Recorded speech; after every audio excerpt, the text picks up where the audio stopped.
तो देखिए, ब्रह्मांड का केंद्र जो सूर्य है उसमें अनगिनत शक्तियां हैं। वो संसार की जो ऊर्जा का स्रोत है, एक केंद्र वह सूर्य है। तो सूर्य के बहुत पहलू हैं।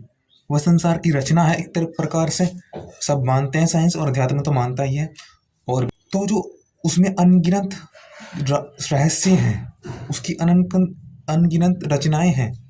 देखो, सूर्य ने जो पृथ्वी हुई, सूर्य पहले हमारी सहायता करता है सृष्टि बनने में, फिर उसका पालन पोषण। एक वेद मंत्र में तुलना की है जैसे कि ईश्वर सूर्य की अर्थात ईश्वर जो हमारे वर्तमान भविष्य के पाप पुण्य सुख दुख फल का दाता है, भूत भविष्य वर्तमान। तो ठीक ऐसी प्रकार सूर्य जो ब्रह्मांड है उसके समक्ष कई पृथ्वियां बन गई, कई नष्ट हो गई, कई बन रही है। तो उसमें नई के अनुसार, अपनी क्रिया के अनुसार नई पृथ्वी पर जन्म बनता है, पृथ्वी बनती है। तो ये सूर्य के माध्यम से, सूर्य में जो क्रिया है, ये सब सत्व रजस तमस ही है। तो देखो, प्रकाश पहले रात्रि अर्थात रात्रि अहोरात्राणी विदत विश्वस्य मिषतो वसी रात्राणी, फिर जीवन बना, जीवन से फिर दिन प्रकाश हुआ। दिन में प्रकाश होता है कि हमारे कार्य, जैसे कुछ लोक समूह, ये सब व्यवस्था बन गई प्रकृति की, पृथ्वी की। अब उसमें दिन का प्रकाश किया जिससे कि हमारे कार्य सफल हो। वह प्रकाश भी हमें जीवन का हेतु सूर्य देता है रक्षण के लिए, कि हम अपने शरीर की अपने लिए कुछ कर पाए, उपयोग रक्षा। तो संसार तो बन गया, अब उसके प्रकाश दे, जैसे कि उस प्रकाश से हम उपयोगी संसार का उपयोग ले पाए, उपभोग कर पाए, उपभोग और निःश्रेयस की प्राप्ति कर पाए।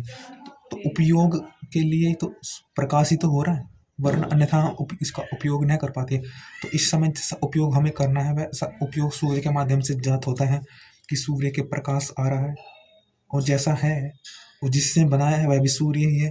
तो हे ईश्वर, आप सूर्य की भांति हैं, आपने हमें सृष्टि बनाई है, भूत भविष्य वर्तमान सब जानते हैं, और हमें प्रकाश दे रहे हैं। जैसे कि जीवन का हेतु रात्रि के बाद दिन आपने प्रकाश किया, संकल्प को सिद्ध की। तो ऐसे ही आप हमारे सुख दुख के फल के देने वाले हों। आपके समक्ष ये पहले भी हो चुका था, पृथ्वी बन चुकी थी, अन्यत्र पृथ्वी बनेगी तो अन्यत्र सृष्टि के सामर्थ्य उजागर होते रहेंगे। तो सामर्थ्य यह सृष्टि के कि सूर्य का अलग से भिन्न सामर्थ्य, अब भिन्न सामर्थ्य हमारे उजागर हुआ, नजर में आया।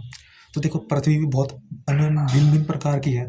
हमारी पृथ्वी अलग है, इसी गैलेक्सी में अन्य पृथ्वी है वो अलग होगी, क्योंकि उसमें सूर्य का ऊर्जा स्रोत अलग है, उसमें सूर्य के लिए उपयोग जीवन अलग है, लोक समूह अलग है, वह पृथ्वी लोक अलग है। उसमें कुछ अलग गुण होंगे, पदार्थ होते, उसमें से अलग व्यक्ति सुख का उपयोग कर पाते होंगे। प्रकाश तो ऐसा ही जा रहा, पर उसमें गुण अलग है। जैसे कि सूर्य में रस भी कहा गया है, जैसे कि सोम औषधिया चंद्र के द्वारा, सूर्य की किरणें चंद्रमा की, चंद्र से फिर औषधियों में आई। तो जो वनस्पति इत्यादि, इससे सुख होता है। जो ये उत्तम उत्तम पदार्थ है, जल समूह है, ये लोक समूह है, ये जीवन का हेतु है। तो उधर अन्य पृथ्वी पर और भिन्न, उस इधर से भिन्न होगा इस पृथ्वी से, उस समय जीवन का हेतु और अधिक होगा, उससे और अधिक भिन्न होगा। उसकी आवश्यकता के अनुसार अधिक सुख, किसी को अधिक कम सुख होगा। सुख के अनुसार जो हमें सुख होता है उनके लिए अलग सुख के सावन जीवन के हेतु जीने के अलग ईश्वर ने, सूर्य ने रच रखे हैं। ब्रह्मांड में जो अनेक प्रकार के नियम, बड़े बड़े लोक हैं, व्यवस्था सूर्य इनकी करता है। अलग अलग प्रकार का ऐश्वर्य इसमें रच रखा है। हमारा ऐश्वर्य अलग है, उनका पृथ्वी लोगों का ऐश्वर्य अलग है, उनका अलग सुख है, हमारा सुख से ही सब सुख। अब सूर्य के माध्यम से सुख बढ़ाओ ना, वह क्या पता आप अधिक सुख में बड़े हों, अधिक ऐश्वर्य में जी रहे हों, अधिक उन्नति करें तो आप भी करें।